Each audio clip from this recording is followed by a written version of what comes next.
My 24/7 HHFing moment would be, so I've lived my life seeing things and saying, I could do that. And then I just start doing it. It's just really weird for me. So I spent my entire life playing football. And I went to school at the University of Texas El Paso. I played there for 2 years.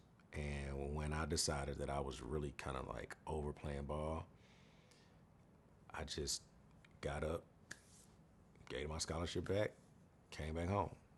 And I transferred to Prairie View A&M. And during that time, I didn't really know what I was going to do. Like, I knew I was going to be a student, but, like, I didn't know what I was going to do. And for whatever reason, there was something pushing me saying, hey, man, like, you can be a student, you can be a regular student, but you're not a regular human being. You're just not. And that was 20-year-old me saying that to myself and not really understanding what it meant. And I was like, man, what can I do? And I literally looked up one day and I said, I can sing. I know I can write a song. That can't be that hard. And it was like cool, I'm gonna do it. I know this guy that rap. They got a group. I'm gonna go see if they'll let me get on a song with them. And I did.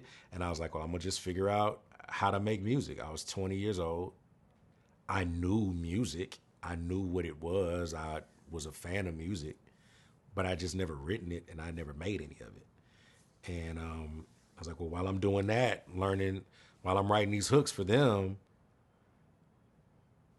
then I gotta figure out how to make my own music. So I knew an engineer that produced, James Kelly, who still does the mastering on all my albums. And he was like, well, you can record here for free if you want to. And everything just kind of fell into place. And it all just came from me saying, I can do that. And I just jumped right into it. So, yeah, that would be my effort moment for sure. So the basic misconception amongst my football teammates is that I quit to make music. I quit because I didn't want to play football anymore. I started making music because I felt like making music. And for some people, that sounds kind of crazy. And it doesn't sound, and it would sound like I'm lying, but I wouldn't lie about anything like that. It's literally like I woke up, my last game was Thanksgiving 2008. We were playing East Carolina. It was on Thanksgiving Day. And I'm on the sideline, and I was like, man, I don't think I want to do this anymore. And this is a game that I had played since I was 6 years old. And we got our bags, packed them up. I went home for the holidays and told my dad, I'm like, yeah, I think I'm done. I think I'm over it.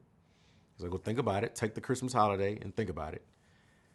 And when I got ready to go back to school, I was like, yeah, I thought about it, and I'm like, I hadn't had any major injuries. There was no, I broke a leg or tore ACL or anything like that. I just was like, I am done with this. And I haven't even stuck my toe back onto a football field to play ever again.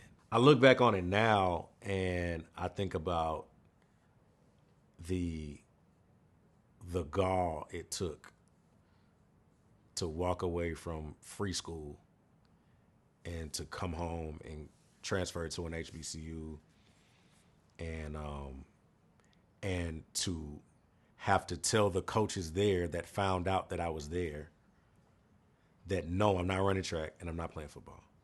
I'm done.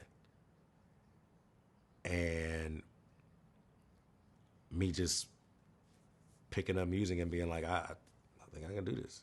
And I don't think my parents even knew I was making music for like a year and a half before they found out. I don't even remember how they found out, but it probably was just in passing, like, yeah, I made a song or did an EP. And it was like, what are you talking about? You know what I mean? Like, and then it was 2009 to 10. It was the blog era. So you have all of these rappers that we know as legends now that were coming to Houston for the first time. Because at the time, the blog era, it was Two Dope Boys and Nah Right and Smoking Section and, OK Player and all these people. And so you only heard that Jay-Z had a new label and he signed a guy named J. Cole. Or you only heard, like, Drake's breakout show was in Houston. You know what I mean? I remember when Wiz Khalifa added me on MySpace. And I wasn't even making music. I think he was just adding people. Like back then, you just add people on MySpace. Like that was my first time seeing Wiz Khalifa, And I started making music. And this rap group that I was really cool with was like, yeah, you ready to come perform this? Because we're opening for J. Cole in February. And I'm like, you talking about that kid that Jay-Z signed? And they was like, yeah. I was like, this is going to be my first show? Okay. And I remember very vividly, J. Cole walked out there on this stage, and it's probably like a 400-person venue. And he said, what's up, y'all? Yeah, y'all, my manager told me I had a show in Houston. And I was like, damn, I got fans in Houston? And everybody was like, hell yeah. And in that same room, like 6-7 months later, was Kendrick Lamar's first show in Houston. And Schoolboy Q's first show in Houston. And then we did Big Sean's first show in Houston. And, Currency was making another wave of the things that he was doing at that time. But the problem was that there was as much hip hop was going on, there was no place where anybody was playing R&B. You could only hear it on Urban AC radio. All of the R&B artists at that time were making EDM music. So Usher was doing, oh my God. So he was doing that. You had Neo doing EDM. You had Chris Brown doing EDM. Erykah Badu wasn't really putting out music at the time. D'Angelo was somewhere, God knows where. And there was no real, like everybody went to go feed their families another way because nobody was trying to play R&B music. And here I am trying to sing R&B music. But my foot in the door was singing for these rappers in the city. And so the Nice Guys turned into Killer Callion, which turned into Scarface, which turned into Bun B, which turned into Lil Kiki and Slim Thug and all of these people that are legends in Houston and legends to other people outside of it. But that's kind of like how it started for me because it was the only way I felt like I could get heard. And at the time, you couldn't just sell music because you had to make CDs and then go give them away at a festival somewhere at South by and then hope somebody listen to your shit. But there was no Spotify, there was no Apple Music, there was no Tidal.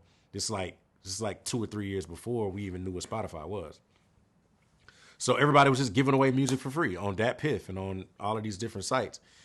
And so I had to learn to navigate that on my own when I was just used to waking up and going to football practice every day.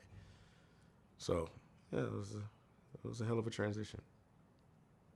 What up? It's Jack Freeman, and you are checking out 24/7 HH.